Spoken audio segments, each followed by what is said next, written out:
그 1심의 사건으로 그 분당을 맞았던 그 민주노동당과 진보신당, 그 다음에 유시민 세력이 통진당으로 합쳐지게 됩니다. 그 이후에 이제 해산되게 되죠. 해산되는 과정에 또 경기동부라는 것도 이제 우리가 알게 되죠. 이 사건을 계기로 이제 경기동부를 본격적으로 시민사회가 다 알게 되는 사건이 발생하게 됩니다.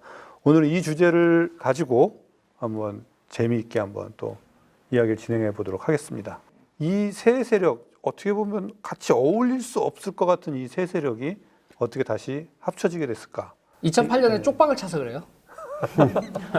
2008년에 완전 쪽박을 찼잖아요. 그러니까 노회찬, 심상정은 떨어지고, 그리고 진보신당 2.9 매수로 아슬아슬하게 비례대표도 못하게 되고, 그 다음에 민주당은 박살이 나고, 그랬으니까 2012년 총선을 앞두고 다시 합치자. 미워도 다시 한 번이지 뭐. 살아남으려면. 이라고 생각을 합니다.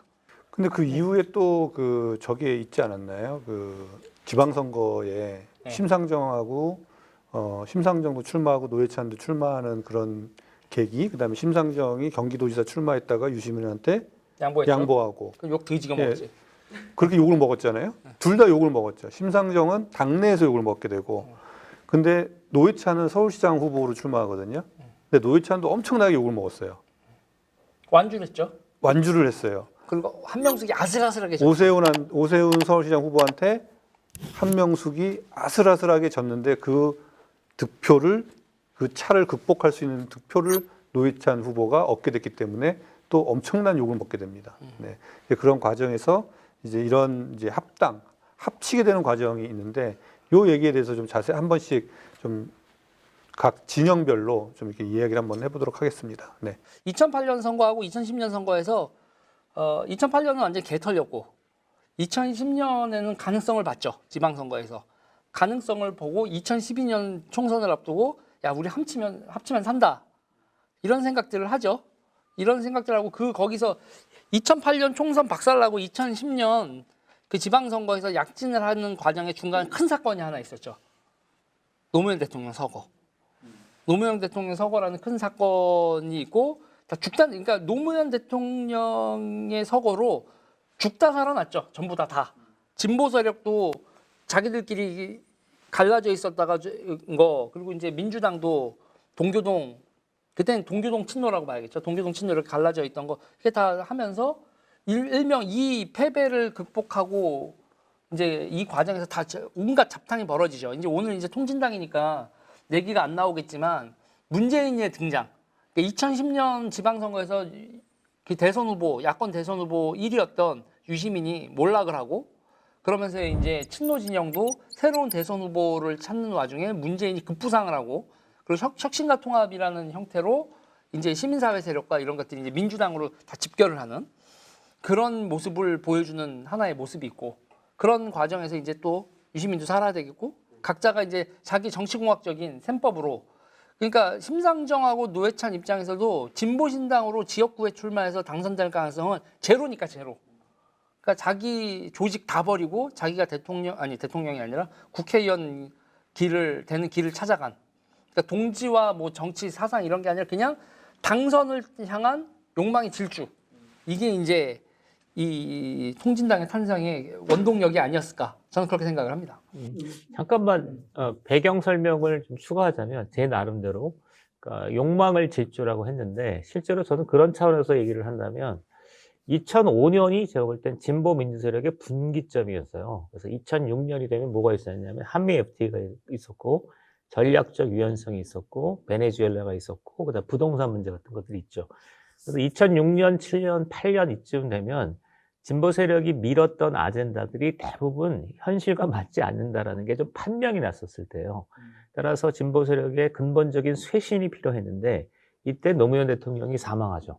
그러니까 이 두 가지를 얽어서, 그러니까 긍정적이고 진보적인 대안을 만들고 이걸 가지고 정치 세력을 규합해야 되는데 그게 아니었던 것 같아요. 자기의 욕망과, 그러니까 노무현 대통령을 뭐 복수하겠다, 뭐 이런 기분으로 그냥 이합 집산하는 형태의 이었다, 이런 기억이 나요. 이제 개인적인 기억을 더듬어 보면 일단은 저는 이제 민주노동당 당원에서 탈당을 한 상태였고, 하지만 이제 애정을 가지고 진보신당을 바라보고는 있었죠. 그런데 이제 이 통합 과정에서 주사파가 장악한 민주노동당과 진보신당의 합당 논의를 하게 되죠. 그래서 합당 과정에서 합당 논의에서 굉장히 많은 말들이 나옵니다. 과연 주사파의 어떤 패권적인 모습, 그 다음에 1심의 사건에서 보였던 것을 과연 공개적으로 반성하느냐. 이게 핵심이었거든요. 근데 그게 선행이 안 됨에도 불구하고 통합 논의는 아주 급물살을 타게 됩니다. 그의 결정적인 거는 심상정과 노회찬의 그 국회의원이 되고자 하는 자신의 정치적 야망을 위해서 과거의 동지들을 버리고 떠나는 이런 모습을 보여서 정말 실망스러웠죠. 왜냐하면 당의 결정은 통합을 반대한다. 통합 부결이 났어요.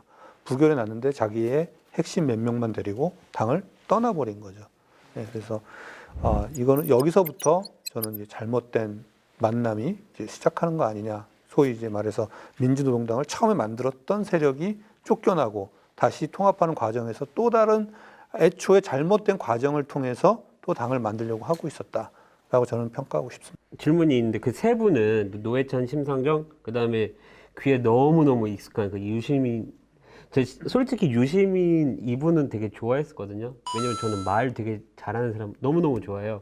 저한테 이 유시민이라는 사람은 어떤 이미지였냐면 뭐 시사 프로그램이라던가 이런 데 아니면 토론회 같은 데에서 나오는데 상대방이랑 막 대화하는데 되게 논리정연하게 상대방이 뭐 말 되게 어버버 하는 걸 막 찍어 누르고 이런 거에서 저는 되게 좋은 면을 좀 많이 봤었거든요. 그래서 이게 정치적인 걸 떠나서 제가 처음 각인됐었던 이미지가 바로 그거였고요.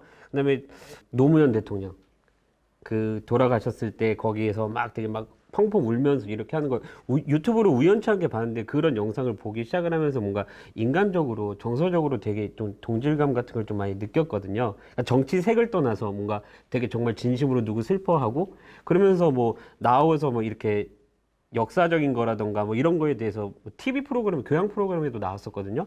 이거 보니까 너무 되게 호감이 너무 잘 가는 거죠. 그런데 나도 그랬었으니까.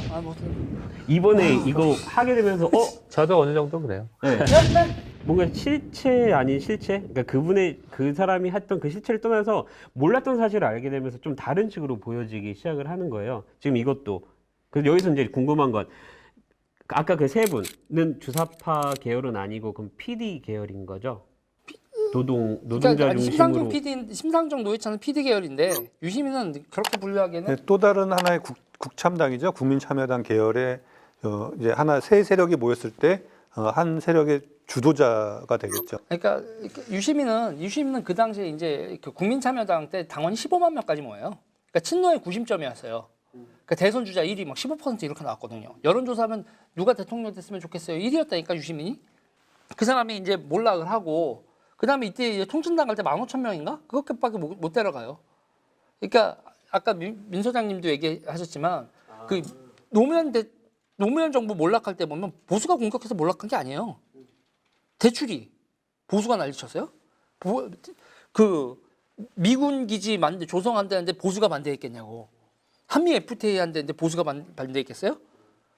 송전탑 그리고 그거 강정마을 전부 다 진보 세력이 난리를 치니까 보수는 씩 웃지. 이렇게 까준 애가 뭐 니네 싸워라. 이렇게 되면서 몰락을 했거든.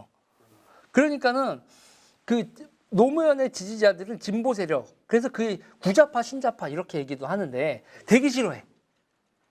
그 노무현 집권 세력기에 노무현을 공격했었던 좌파들을 되게 싫어했단 말이에요. 그런데 걔네들이랑 합친대. 그러니까 그 유시민이 가지고 있었던 친노의 구심점이 유시민에서 문재인으로 확 넘어가지. 그런 상황이었어요. 이 배경이. 네. 그러면 주사파는 왜 나머지 두 세력하고 왜 같이 합쳐서 당을 만들려고 했던 걸까요? 주사파는 얼굴 마담이 없었어. 그렇죠. 예. 자기들 근데 자신 있었을 것 같은데요. 이 정도 얼굴 마담을 세워놓고 원래 조직을 장악하고 뭐 하는 건 너무 잘하기 때문에 얼굴 마담이 필요했던 것 같아요. 그리고 2012년 총선과 관련된 2012년 총선이 그 노무현 대통령 사후에 벌어진 첫 번째 총선이고 다들 야당이 이긴다고 했거든. 2010년에 지방선거 결과도 그렇고 야당이 이긴다고 했는데 그게 꼬꾸라진 게 종북 논란이었고 2012년에 민주당의 당 공천을 한 명씩 했단 말이에요. 그리고 그때 통진당한테 지역구를 배려를 해요. 그 진보 연대 이런 식으로 하면서 전라도에서 몇 군데 하고 이렇게 해서 자기네들이 공천을 안 하고 통진당한테 공천을 주면서 이런 식의 협력을 한다고요. 그리고 이제 여기서 나오지만 한명숙 총리라는 사람 자체가 박성준의 부인이고 묘하게 이제 서로가 이렇게 버무려지기 시작하는 거예요. 친노, 동교동 주사파는 딱 떨어져 있었는데 이게 이제 어머나 하고 짬뽕이 되는데 그 짬뽕이 되는 이유는 하나예요. 오로지 선거의 승리, 공천권, 그리고 지방선거에서 지방정부를 장악했을 때 생긴 이권, 그러니까 욕망을 중심으로 2010년대 초반에 진보 세력의 이 이합집산은 욕망을 중심으로 이합집산이 벌어지기 시작하면서 되게 묘하게 꼬이기 시작한다는 거예요. 만나지 않던 사람들이 만나고 섞이지 않았던 사람들이 섞이고 막 잡탕이 돼가고 완전 잡탕이 되죠. 그전에 뚜렷하게 했었던 게 섞어찌개가 돼버린 거네요. 근데 더 재밌는 건 잡탕이 된 상태에서 그러면 잡탕이 된 상태에서 서로 공존을 하느냐? 아니죠. 그 잡탕이 된 상태에서 주도권을 잡기 위한 쌈박질이 계속 벌어져요.